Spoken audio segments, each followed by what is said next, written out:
আফগানিস্তান ও পাকিস্তানের সম্পর্ক ঐতিহাসিকভাবেই সংঘাতময়। এবারে নতুন করে জ্বলে উঠল সেই সংঘাতের আগুন। সীমান্ত জুড়ে অন্তত ৫টি অঞ্চলে ব্যাপক গোলাগুলি ও পাল্টাপাল্টি হামলায় জড়িয়ে পড়েছে দুই দেশের সেনারা। পরিস্থিতি এতটাই তীব্র যে আনুষ্ঠানিকভাবে উদ্বেগ জানাতে বাধ্য হচ্ছে মধ্যপ্রাচ্য ও উপসাগরীয় অঞ্চলের দেশগুলো। ১১ অক্টোবর দিনগত রাতে মূলত আফগান সেনারাই প্রথম পাকিস্তানে হামলা শুরু করে। এ প্রসঙ্গে আফগান প্রতিরক্ষা মন্ত্রণালয়ের মুখপাত্র এনায়েতুল্লাহ খোয়ারিজমি জানিয়েছেন, আফগান ভূখণ্ডে বারবার পাকিস্তানের সীমানা লঙ্ঘন ও বিমান হামলার জবাবে তালেবান প্রতিশোধমূলক ওই হামলা চালিয়েছে। এর ২ দিন আগে ৯ অক্টোবর আফগানিস্তানের রাজধানী কাবুলে পাকিস্তানের বিমান হামলার ঘটনায় দুই দেশের মধ্যে উত্তেজনা বৃদ্ধি পায়।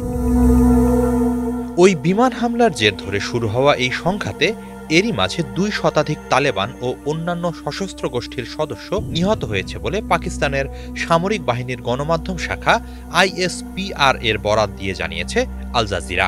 অন্যদিকে তালেবান মুখপাত্র জাবিহুল্লাহ মুজাহিদ দাবি করেছেন, ১১ অক্টোবর রাতের হামলায় পাকিস্তান সেনাবাহিনীর অর্ধ শতাধিক সেনা নিহত হয়েছে। পাক সেনাদের ২৫টি সীমান্ত চৌকি দখলেরও দাবি জানান তিনি। অন্যদিকে পাকিস্তানের স্বরাষ্ট্রমন্ত্রী মহসিন নাকভির দাবি, আফগানিস্তান বিনা উস্কানিতে এ হামলা চালিয়েছে। তিনি হুঁশিয়ারি দিয়ে বলেন, প্রতিটি ইটের জবাব আমরা পাথর দিয়ে দেব। বেসামরিক জনগণের ওপর আফগান বাহিনীর হামলা আন্তর্জাতিক আইনের সুস্পষ্ট লঙ্ঘন। পাকিস্তানি বাহিনী প্রতিটি হামলার উপযুক্ত জবাব দিচ্ছে বলে জানানো হয়েছে। রেডিও পাকিস্তানের খবরে বলা হয়, সীমান্তের অন্তত ৬টি স্থানে আফগানিস্তান হামলা করেছে। পাল্টা হামলায় আফগানিস্তানের ১৯টি সীমান্ত পোস্ট দখলের দাবি করেছে পাকিস্তান।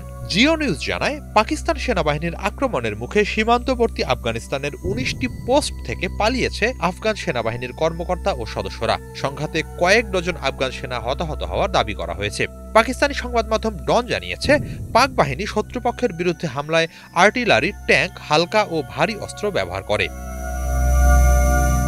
এদিকে ৯ অক্টোবর পাকিস্তান কাবুলে বিমান হামলার কথা আনুষ্ঠানিকভাবে স্বীকার করেনি, আবার অস্বীকারও করেনি। তবে তারা অভিযোগ করেছে, আফগানিস্তানের তালেবান প্রশাসন তেহরিক-ই-তালেবান পাকিস্তান TTP যোদ্ধাদের আশ্রয় দিচ্ছে, যারা ভারতের সহযোগিতায় পাকিস্তানে হামলা চালাচ্ছে।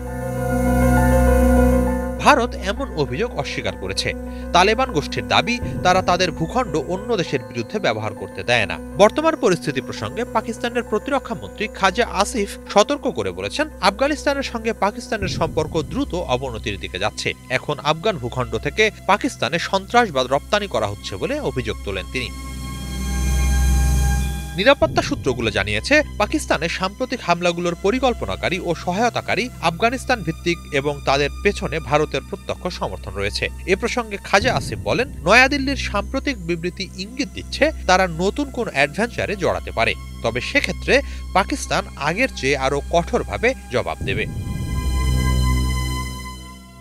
এদিকে এই মুহূর্তে পাকিস্তানের চিরশত্রু ভারত সফর করছেন আফগানিস্তানের তালেবান সরকারের পররাষ্ট্রমন্ত্রী আমির খান মুত্তাকি। ১২ অক্টোবর সেখানেই এক সংবাদ সম্মেলনে তিনি জানান, গত রাতে আফগান ও পাকিস্তানি সেনাদের মধ্যে সংঘাত থামাতে তাৎক্ষণিকভাবে উদ্যোগী হয় সৌদি আরব ও কাতার। তারাই প্রাথমিকভাবে সংঘাতের মধ্যস্থতা করে।